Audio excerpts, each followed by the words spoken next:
आज उत्तर प्रदेश में कार्यक्रम था, 2 जिला में कार्यक्रम था, शाहजहांपुर और पश्चिम में हमारे सहारनपुर। और बहुत दुर्भाग्यपूर्ण है कि कल 8 बजे से ही हाउस अरेस्ट कर लिया है। हमको सरकार बताए कि ये उत्तर प्रदेश हिंदुस्तान का पार्ट है या नहीं है। अगर हिंदुस्तान का पार्ट है तो ऐसा क्यों कर रहे हैं? अगर नहीं है तो हमको बताए, अगली बार हम आएंगे वीजा पासपोर्ट लेके आएंगे, वीजा कहाँ मिलता है वो बताए, वहां से वीजा ले आएंगे। ये सरासर देखिए कि किस तरीके से अघोषित इमरजेंसी लगा दिया भाई।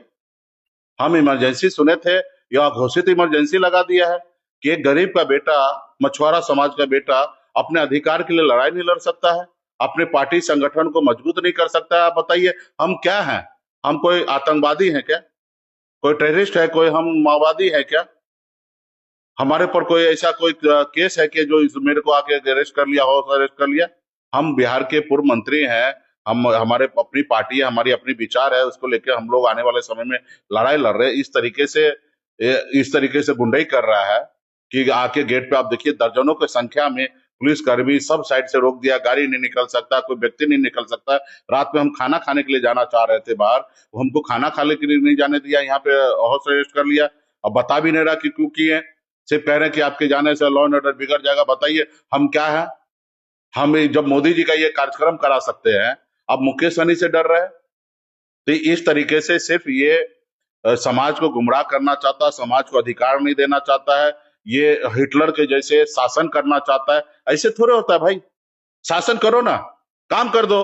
हमारी मांग क्या है? निषाद को आरक्षण लागू करने के लिए कर दो। जब बंगाल में निषाद को आरक्षण है एससी का, जब दिल्ली में निषाद का आरक्षण एससी का, तो उत्तर प्रदेश बिहार में करने में आपत्ति किस बात का? करो, फिर काम कर दो और आप शासन में रहो। लेकिन आप काम भी नहीं करोगे। आप चाहोगे कि मल्लाह का बेटा, बिंद का बेटा, कश्यप का बेटा जो है जिंदगी भर गुलाम बना रहे, इनके खेत में मजदूरी करते रहे, इनको सिर्फ वोट देते रहे, अब 5 किलो राशन के लिए लाइन में लगा रहे। यही सोच के बैठा हुआ है ये लोग।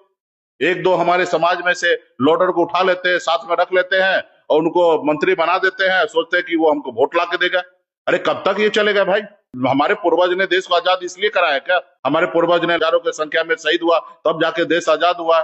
और आज आजाद भारत में आज हमको आप गरीब बना के रख रहे हैं। आज हमारे घर पे बच्चे बीमार पड़ता है, उसको इलाज नहीं करा पाते, ऐसे दम तोड़ दे रहा है।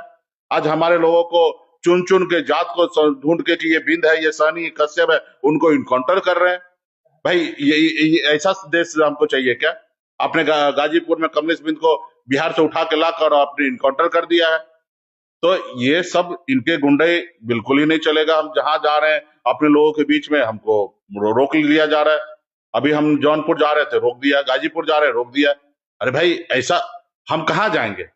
चुनाव आयोग नहीं मेरी बात सुन रहा है, ना कोर्ट सुन रहा है, तो हम जाए तो जाए कहाँ? ना सरकार सुन रहा है, ना मोदी जी सुन रहा है, ना योगी जी सुन रहा है, हम कहाँ जाए? हमारे पास तो एक ही विकल्प है, अपने लोगों के बीच में जाना, समाज के पास जाना, जनता के बीच जाना, जनता की बात रखना। और जनता से भी हमको रोक रहा है तो उठा के जेल डाल देना, देश में इमरजेंसी लागू कर दे।